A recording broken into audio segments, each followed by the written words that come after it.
Gonna talk about the music industry today. And yes, I'm driving again.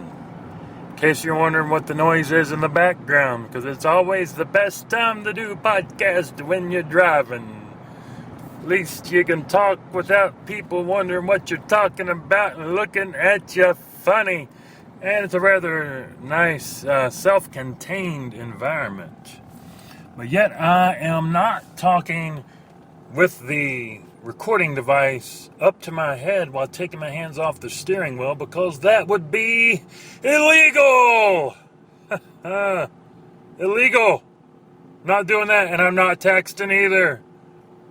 And I'm not making, some steak and baked potatoes on the portable grill in the vehicle here while I'm shaving and reading the newspaper. I'm not doing that either. All I'm doing is simply recording a podcast with the recording device down, sitting at a moderate angle so it will not fly anywhere or hit anybody if I had to slam on the brakes either.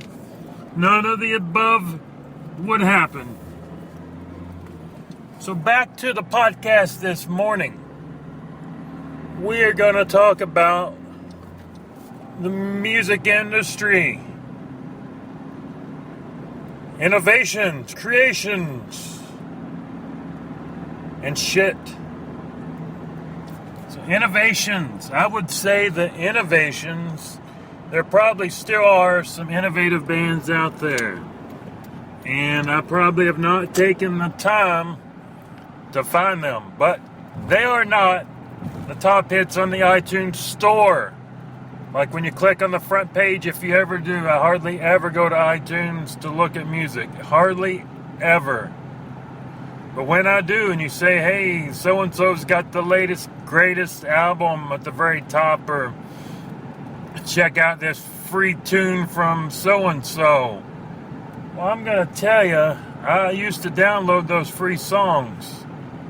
I did. And I listened to them. And I hated them.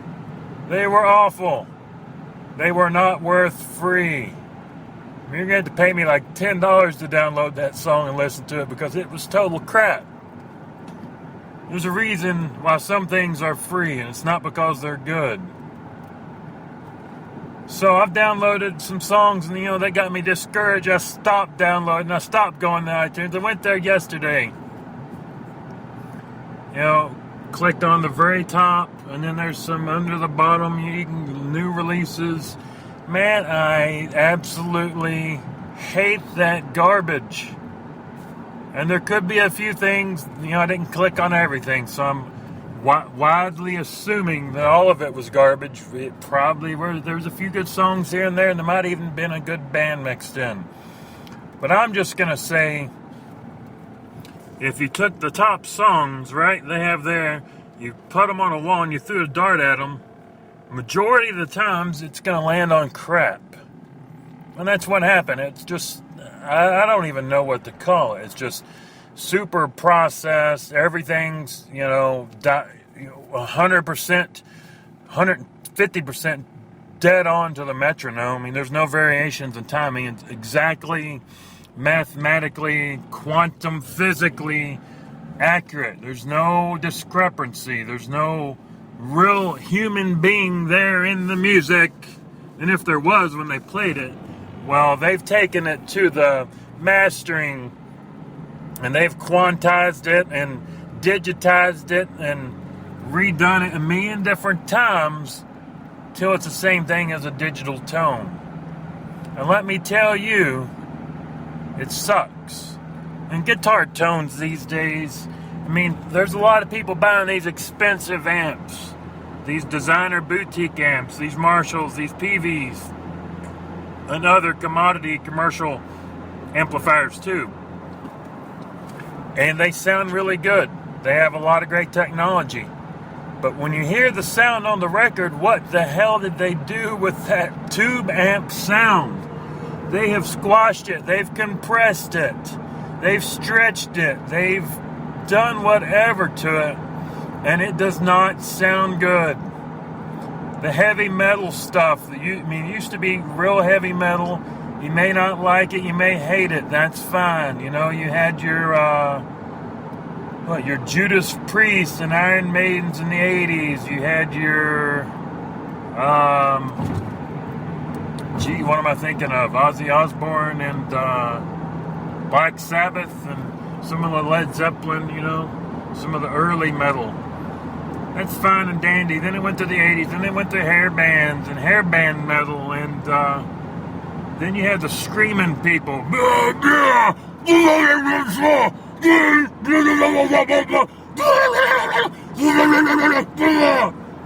you're like, what the F did that dude say? I'm sorry, there's a lot of music and songs from the 70s and 80s. I have no idea what they're saying, but at least I can make a guess. I mean, there's probably rap music. I can't understand what the dude's saying either. And other forms of music that I don't know what they're saying. But are these guys actually saying anything? And it's not bad enough, you know. There's a few bands that did that fine. You're the bands that are doing the screaming crap that I don't know what they're saying, and your music's just like non-stop double bass bull crap. But now they've commercialized that and added that to a metronome, put in, you know, the fine tuners, what do they call it, ultra pitch or whatever, I don't even know. And now they've even commercialized crappy bullcrap metal music, cookie cutter. I mean, it was bad enough before. Now let's make it cookie cutter metal music where they're still going.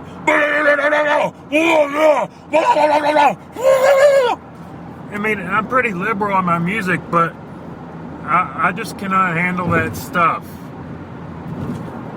But on to the really commercial music. What do you have out there? You've got your Taylor Swifts and your Miley Cyruses and Britney Spears and all this other stuff that basically has destroyed the freaking music industry. It's destroyed it. It's just decimated it. It's not just those artists. We're not going to blame it on them. I mean, they're out there. They're doing what they can do. Although I still think they would sound better without all the processing. But it's all these record executives that came in and said, hey, so-and-so made $1 million on this. Well, our next album, let's make it sound like that. And then the next album comes out and they sell a few more copies. And then Bob over at XYZ Company's going, well, let's put some more of this ultra tune to make the voice all sound good. And put it on there and make it sound like this. Woo-hoo! And then pretty soon, every single album sounds like this. And somebody comes out with something a little different. Everybody freaking copies it until they've just beat the horse dead 1 million times. I'm talking 1 million times. And then every single music does it. And then this music grabs from this. And country music, it's the same freaking musicians almost for every single album. All the music is the same. They knock those songs out in like 10 minutes for an entire album. And then they put the new singer on, if it actually is. You know, I don't know that they didn't Milli Vanilli the whole damn album. And then they do the ultra tunes. I don't know the name of the software here. I'm coming at a loss, where they fix the voice and make all the imperfections, and it has that weird garbly sound to it. I just don't understand. And people pay money to listen to it. That's the biggest issue. It's not bad enough that these people have thought that, hey, this is what people like. People are standing in the line and paying big money for this total garbage. No wonder why I'm still listening to music from the 60s, 70s, 80s, 50s, whatever. It's great music. And at least on the radio, nobody's gotten more creative or dynamic than that music from that time frame. They weren't taking, little bits and clips, or what we call loops, and just looping the hell out of this entire album. Let's record this one clip. It's not even a clip. It's somebody looped it off a digital instrument. They sold it online. Somebody bought it. Somebody took some kind of a Kai or loop machine, and that's your entire freaking album. 10 loops with 10 different changes on the loops. And that is it, and people are eating it up. How much money do they put into it? Nothing. There's nothing involved in it except for a few loops, and they had to pay the main person, whoever it is, that's heading this loop fantasia, a little bit of money. And that's it, man. They're putting it on iTunes, and it's all digital, and everything's digital from the start. There's no authenticity. It's total garbage, and people are eating it up. Stop eating it up. I can't stand it. You're killing yourself with this music. You're killing yourself with this fast food. Stop it. You have enabled these record executives to ruin the music industry as we know it.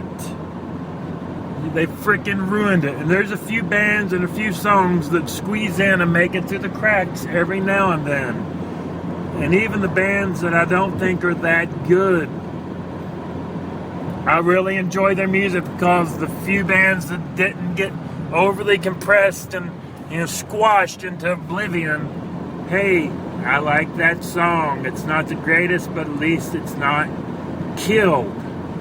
And the music industry has been decimated by this total garbage in all sorts, from your country to your rock to your rap to reggae to whatever. They've commercialized it, they've compressed it, and they have killed it. So I'm telling you right now, stop listening to it. Stop buying the albums. Stop going to the concerts. Do not settle for inferior garbage music. Because if you do, you're just gonna pave the way for more total garbage crap music. And in the future, it won't even be that. There will be no artists. It's gonna be cartoons and holograms. You're gonna pay to see some hologram figment on some digital stage. Hell, you're probably gonna pay to see a digital created concert that is on the internet. You're not gonna even go anywhere, and you're gonna pay good money to see it. And it's not going to be real music. It's not going to be real performers, no real musicians. It's some dude that punched a little digital algorithm back in the back end of his computer programming class. And that's it. And you've paid a lot of money for it. And you've instrumentally been successful in decimating the recording and music industry.